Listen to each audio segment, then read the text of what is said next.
Maligayang pagdating sa Movie Pinoy Recap Story. Sa video na ito ay inyong matutunghayan, ang action drama mystery thriller movie, na may pamagat na, Storm Warning 2007.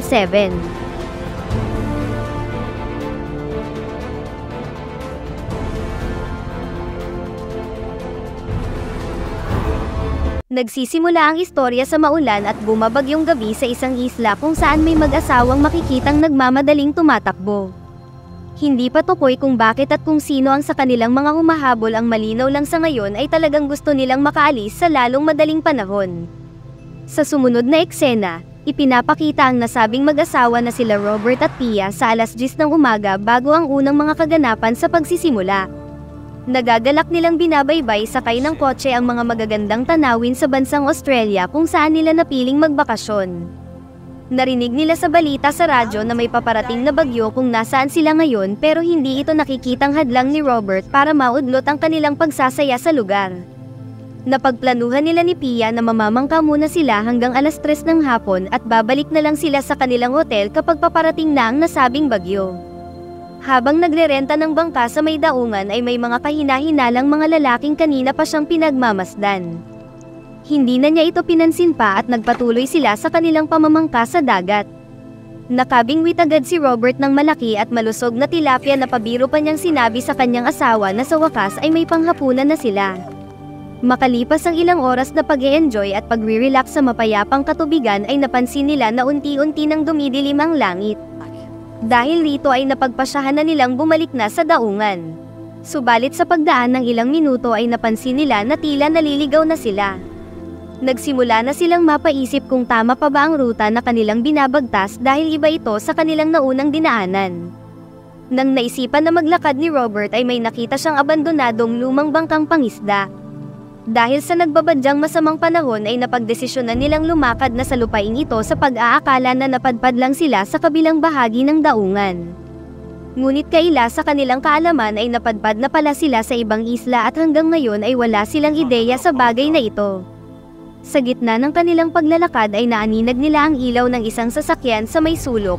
Lalapitan na sana ito ni Robert para humingi ng tulong pero agad siyang pinigilan ni Pia nang may narinig silang tila nag-aaway sa may likuran. Inakala nila na mga lasing lang itong mga tambay kaya umalis na lang sila, pero hindi nila alam na may nangyayari na palang hindi normal sa isang individual na ito na makikitang takot na tila may mga umaatakeng kung ano.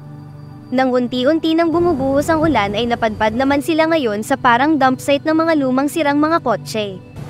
Agad nilang tinungo ang bahay na kalapit nito, pero nang kumatok na sila sa pintuan ay wala sa kanilang sumasagot. Dahil sa palakas na ng palakas ang ulan at bugso ng hangin ay sinubukan ni Robert na sumilip sa likuran na bahagi ng bahay. Sa ilang segundo ay lumabas si Robert mula sa loob at sinabi niya kay Pia na walang tao sa loob. Tumambad sa mag-asawa ang napakarumi at tambak ng kalat sa may living room kaya hindi nila malaman kung may kasalukuyang nakatira pa ba rito. Nang pinuntahan naman ni Robert ang garahe ay eto ang tumambad sa kanya. Tila na sorpresa siya dahil sa dami ng mga tanim na halamang bawal. Sa puntong ito lang niya napagtanto na mga masasamang tao ang nakatira dito kaya sinubukan agad niyang bumalik para ayain nang umalis si Pia. Pero sa kamalas-malasan ay inabutan na sila ng mga nasabing nakatira dito. Galit na galit ang mga may-ari ng bahay, nagsimulang humingi ng paumanhin si Robert sa kanilang panghihimasok at nagdahilan siya na inakala nila na walang nakatira rito. Nang ipinaliwanag rin nila kung taga saan sila at kung paano sila napadpad sa lugar ay dito na sinabi ng mga lalaki na nagkamali sila ng isla na tinungo dahil ang hinahanap nilang daungan ay nasa ibang katabing isla pa. Kalaunan ay nagkaayos na rin sila, subalit nang sinabi nila Pia na aalis na sila at maghahanap na lamang ng hotel ay hindi sila pinayagan. Sinabi ng isa sa mga lalaking nagngangalang Jimmy na wala na silang mahahanap pang ibang istrukturang nakatayo sa isla bukod sa kanilang bahay. Dahil sa bagyo na nananalasa at sa takot na rin na makursunadahan na gawan sila ng masama ay sinakyan na lamang nila ang kanilang kagustuhan na dito na magpalipas ng gabi. Ang kapatid naman nito na nagngangalang Brad ay inalok sila na maligo dahil nakikita nila na sobra silang nabasa dahil sa ulan. Sinunod naman nila ang mungkahi at habang nasa banyo ay sinabi agad ni Pia na sobrang mapanganib na manatili pa sila rito dahil alam niya na hindi mapagkakatiwalaan ang dalawa. Sinabi ni Robert na alam niya ang mga bagay na iyon at naghahanap lamang siya ng magandang tiyempo para tumakas sila palis. Lingid sa kanilang kaalaman ang maninilip lang sana na si Jimmy ay narinig na nito ang kanilang plano. Nang makatapos sa pagligo ay nagulat na lang sila na nawawala na ang kanilang mga damit. Dahil rito ay ginamit na lang muna nila ang mga basahan na damit na kanilang nakita sa may sulok at tinanong nila kung nasaan na ang damit nila. Dito na nagalit ang magkapatid dahil sa pagbibintang na ginagawa nila Pia na sa katotohanan ay sila rin naman talaga ang kumuha ng mga ito kanina. Natigil lang ang tensyon nang nag-alok si Pia na ipagluluto nila sila ng masarap na putahe dahil alam niya na hindi pa sila naghahapunan. Pumayag sila Jimmy subalit habang ginagawa ito ni Pia ay tuwang-tuwa nilang pinagmasdan ang dalawa niyang pasas na bumabakat. Dito na lalong nag-init ang dalawang bastardong magkapatid at inutusan nila si Pia na tanggalin ang tuwalya. Pumalag si Robert sa gustong mangyari ng dalawa pero wala rin siyang nagawa at pumayag na lamang din si Pia sa kanilang ipinag-uutos. Hindi makapaniwala ang dalawa sa kanilang nakikitang matambok na tilapia. Lumapit si Jimmy at sinimulang kalikutin ito, nagmistulan itong panghimagas bago sila kumain ng putahe na kanyang niluto. Walang magawa si Robert kung hindi manood na lang dahil mayroong nakatutok sa kanyang asawa. Kalaunan ay sinabi ni Jimmy na ipagpapatuloy nila ang main event ng bakbakan pagtapos nilang kumain kaya manatili na lamang sila rito sa may kamalig at huwag nang subukan pang tumakas kung ayaw nilang tamaan ng mga mahahabang hawak nilang ito. Nagtataka man kung bakit dito pa sa lugar na ito nila balak araruhin si Pia ay ginamit na nilang pagkakataon ito para tumakas. Makikita na tila ba sinadya ng dalawa na patakasin sila Robert at Pia dahil balak pala nila silang habulin at paglaruan muna. Bagamat hindi sila sigurado kung tama ba ang ruta na kanilang tinatahak ay nagpatuloy lang sila sa pagtakbo. Bigla silang napatigil nang sa isang sulok sa may damuhan ay nakita nila ang kaninang lalaking naunang tinapos ng magkapatid.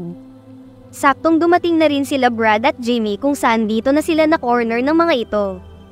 Nangilabot na lang din sila sa takot nang makita na pinapakain sa alaga nilang aso ang malamig na lalaki. Pagkatapos nito ay kaagad na silang ibinalik sa loob. Inutusan ni Jaime si Pia na tanggalin na ang kanyang pangibaba at magsisimula na siya sa pag-araro. Matapos kapain ang tilapia ay sinabihan niya rin ito na uminom muna para ganahan sila na agad naman niyang sinunod dahil sa nakatutok sa kanya. Pasimple pang sumubok si Robert na pumalag pero wala lang din itong nagawa nang binanatan na siya ni Brad hanggang sa mawalan siya ng malay. Nang hiniling ni Brad kay Jimmy na siya na muna ang mauunang sisibak ay biglang bumukas ang pintuan at makikita ang isang matandang bagong gising na tinatawag nilang Papa. Naudlot sila sa kanilang planong gawin at mabilis na inupakan nito si Brad kasabay ng pagpapahayag na bakit hindi nila sinabi na mayroon pala silang magandang bisita. Isinumbong ni Pia na balak nila siyang araruhin pero ang pag-aakala na tutulungan siya nito ay isang malaking pagkakamali dahil mas matindi pa pala ito sa dalawa niyang anak. Matapos pagmasdan ng kanyang dalawang bakat na pasas ay tuwang-tuwang pinisil-pisil niya pa ito. Humingi siya ng kapatawaran sa ginawa ng kanyang dalawang anak. Ibinulong niya na kapag nagsimula na siyang mag-araro ay magdadahan-dahan lang siya. Pero sa ngayon ay kailangan muna niyang maghintay dahil tuturuan muna niya ng leksyon sila Jamie at Brad. Pagkatapos mailak ang pintuan ay bumalik ang mag-aama sa bahay. Nagalit ito dahil habang mahimbing siyang natutulog ay may plano na pala silang sarilinin ang lahat. Sa gitna ng pananalasa ng bagyo ay kaagad na nag-isip ng plano si Pia kung paano malalagpasan ang kanilang lumalalang sitwasyon. Gamit ang mga kagamitan na nakita niya sa loob ay mahusay niyang pinagplanuhan ang lahat kung paano makakagawa ng mabisang patibong. Nang magising na si Robert ay tinanong siya nito kung anong gagawin niya sa malaking takip ng bote na may matatalim na hiwa na kanyang ginawa. Sumagot si Pia at sinabing ito ang magpoprotekta sa kanya sa oras na simulan na siyang halinhinang araruhin ng mga demonyo. Nang medyo humina na ang pagbugso ng hangin ay inutusan na si Brad ng tatay nila na dalhin na si Pia sa bahay. Pagkapasok ay dito na ginamit nila Pia ang inihanda niyang mga patibong, mabilis itong tumilampon sa ere at matagumpay na gumana ang kanyang naisip. Tuluyan na niya itong tinapos at talagang hindi tumigil si Pia hanggat nakikita niya pa itong gumagalaw. Nagtaka agad sila kung bakit hindi pa bumabalik si Brad kaya lumabas si Jimmy upang tignan ito rito. Kaagad nitong tinanong sa kanila kung nasaan si Brad na sinagot ni Pia na hindi nila alam. Napansin niya sa may sulok ang isang tila nakabalot na hugis tao. Nang unti-unti itong nilapitan ni Jimmy ay agad na gumawa ng kilos si Pia para hindi mabuking na tinapos niya kanina ang nawawalang kapatid. Kinuha siya nito at sinabing hinahanap na siya ng kanilang papa kaya kailangan niyang gawin ang lahat ng gustong ipagawa.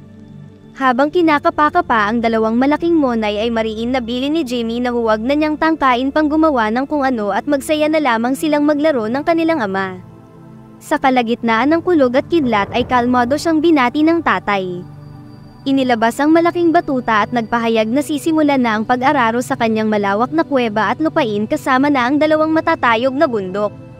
Kasabay ng malalakas na pagpatak ng ulan ay sinimulan na nito ang pagkain sa tahong.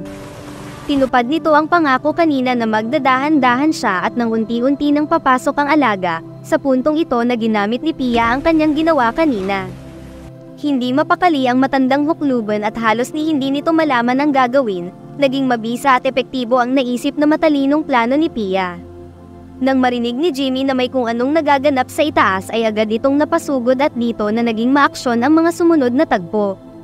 Habang naghahanap ng madaraanan paalis si Pia, pinatamaan agad siya na maswerteng naiwasan niya rin naman agad. Sumakto na bumagsak siya patungo sa ibabang palapag. Sinira niya ang bintana at mabilis na tumakbo pabalik kung nasaan si Robert. Nagtago agad sila bago pa makasunod si Jimmy, dahil sa kanyang inis ay pinatamaan nito ang isang antik na kabinet sa pag-aakala na nandirito sila sa loob. Subalit ang bumulaga sa kanya ay ang malamig na si Brad. Naging hudyat ito para tumakbo na sila palabas, matapos mailak ang pintuan ay dagli silang sumakay sa lumang kotse na pagmamayari nila Jimmy. Napagtanto nila na wala dito ang susi, kaya habang hindi pa nakakalabas si Jimmy at patuloy pa rin sa pagwawala ang matanda dahil sa nangyari sa kanyang alaga ay buong tapang niyang hinanap sa loob ng bahay ang susi. Nang nahanap na niya ito ay tinangka pa siyang sunggaban ng matanda. Mabuti na lang ay nakakita siya ng isang bote at ito ang ginamit ni Pia rito para makalabas agad. Hindi sumuko ang matanda at mabilis itong sumunod ngunit ang alaga nilang aso pa ang tumapos sa kanya nang maamoy ang katas na nanggaling sa naputol na hotdog. Nakalabas na si Jimmy, inawat nito ang aso, nang mapaandar na ni Pia ang kotse ay gigil na gigil niyang tinuluyan ang hukluban. Bumalik sa loob si Jimmy at makikita na lang na pinaandar nito ang isang hovercraft. Gamit ang sasakyan ay susugurin sana niya sila Pia subalit hindi nito napansin na sumabot pala ang malamig na kapatid sa tali nito dahilan upang hindi siya makaabante. Ngayon ay si Pia naman ang sumugod.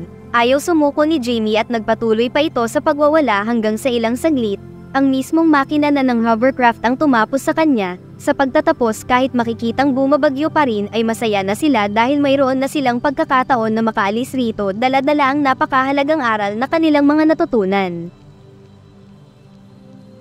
Special shoutout kay Maria Del Daragosa, kay Sherwin Camino, kay Alicia TV from Quezon, kay CJ from Cebu City, kay Justin Carmon ng Saudi Arabia, at sa huli kay Bogard Kainin. Kung nagustuhan po ninyo ang video at umabot kayo hanggang rito ay huwag kalimutan na pakipindot ang like button.